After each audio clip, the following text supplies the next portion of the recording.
تو बात करते हैं आबनाए हुर्मुज़ की, जो दुनिया की सबसे अहम आबी गुज़रगाहों में से एक है। आजकल यहाँ एक नया बहरी तनाज़ा पनप रहा है।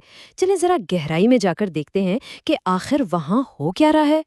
और यहीं पर एक बड़ा सवाल ज़हन में आता है, बल्कि एक बहुत बड़ी उलझन है।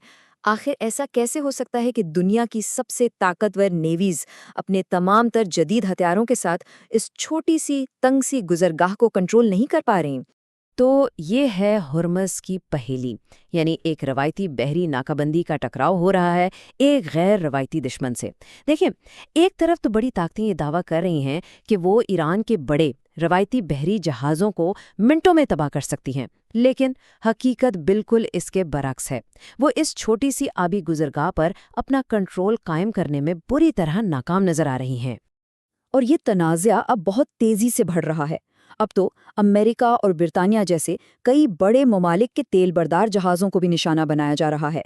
ये साफ जाहिर करता है कि जो रिवायती तरीके हैं, जो पुरानी जंगे हिकमत अमली है, वो यहाँ बिल्कुल काम नहीं कर रही।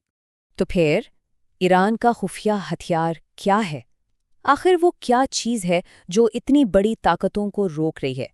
यकीन जाने, इसका जवाब वो नहीं है जो ज़्यादातर लोग सोच रहे हैं।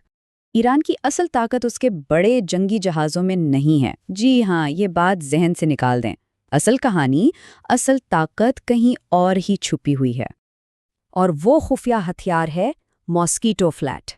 अब ये क्या चीज़ है?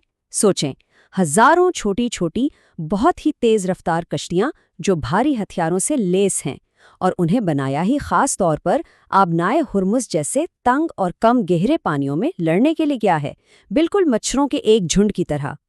तो सवाल ये है कि आखिर ये मच्छरों का झुंड काम कैसे करता है? ये इतना खतरनाक क्यों है? चलें, इसकी सलाहियतों का ज़रा तज्जिया करते हैं। सबसे पहली और सबसे अहम बात, तादाद।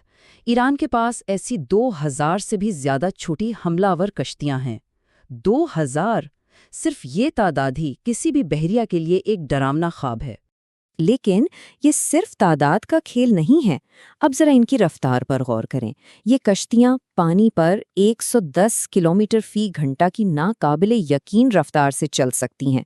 जरा तस्वुर करें, एक बड़ा भारी बहरी जहाज इतनी तेज रफ्तार और फुर्तीली कश्तियों के झुंड का मुकाबला कैसे कर सकता है? ये तकरीबन नामुमकिन है। और इनका हमला करने का तरीका भी बड़ा खतरनाक है। ये एक साथ कई तरीकों से हमला करते हैं। एक तो ये मिसाइल फायर करते हैं ताकि दुश्मन का डिफेंस सिस्टम उलझ जाए। दूसरा, ये अपनी तेज रफ्तारी से किसी भी जहाज का पीछा कर सकते हैं। और तीसरा और सबसे खतरनाक, ये कश्तियां खुदकुश हमलों के लिए भी इस्तेमाल हो सकती हैं, यानी सीधा जाकर दुश्मन के जहाज से टकरा जाएं। और यहीं से हमें समझ आती है गैर मुतनासिब जंग या एसिमेट्रिक वॉरफेयर की हिकमत अमली। यानी एक जंग आखिर एक बहुत बड़े जंगी जहाज को कैसे शिकस्त दे सकता है, ये इसकी बेहतरीन मिसाल है। ये बिल्कुल वैसी ही सूरत हाल है जब एक बज़ाहिर कमज़ोर फरीक अपनी होशियार और मुनफरिद हिकमत अमली से एक बहुत बड़े और ताकतवर दुश्मन को नीचा दिखा देता है। अब ज़रा दोनों बहरी नज़रियात का मुवाजना करते हैं। एक तरफ है रवायती बहरिया, जिसमें होते हैं बड़े बड़े महंगे जहाज़ जो गहरे और खुले समंदरों में लड़ने के लिए बनाए गए हैं और जो अपने जदीद दिफाई निज़ाम पर इन्हिसार करते हैं। दूसरी तरफ है मॉस्किटो फ्लीट, छोटी कम लागत वाली कश्तियाँ जो आबनाए हुर्मुज़ जैसी तंग और कम गहरी जगहों की माहिर हैं। इनकी असल ताकत टेक्नोलॉजी नहीं बल्कि उनकी तादाद है, जो किसी भी जदीद तरीन दिफाई निज़ाम को बेकार कर सकती है। अमरीकी बहरिया के लिए किसी डरावने ख्वाब से कम नहीं, ये एक जुमला इस पूरी सूरत हाल के नफ्सियाती और स्ट्रेटेजिक असरात को बेहतरीन तरीके से समेट देता है।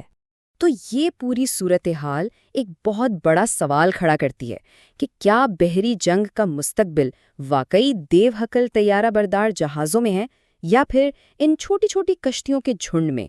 इस पर सोचने की ज़रूरत है।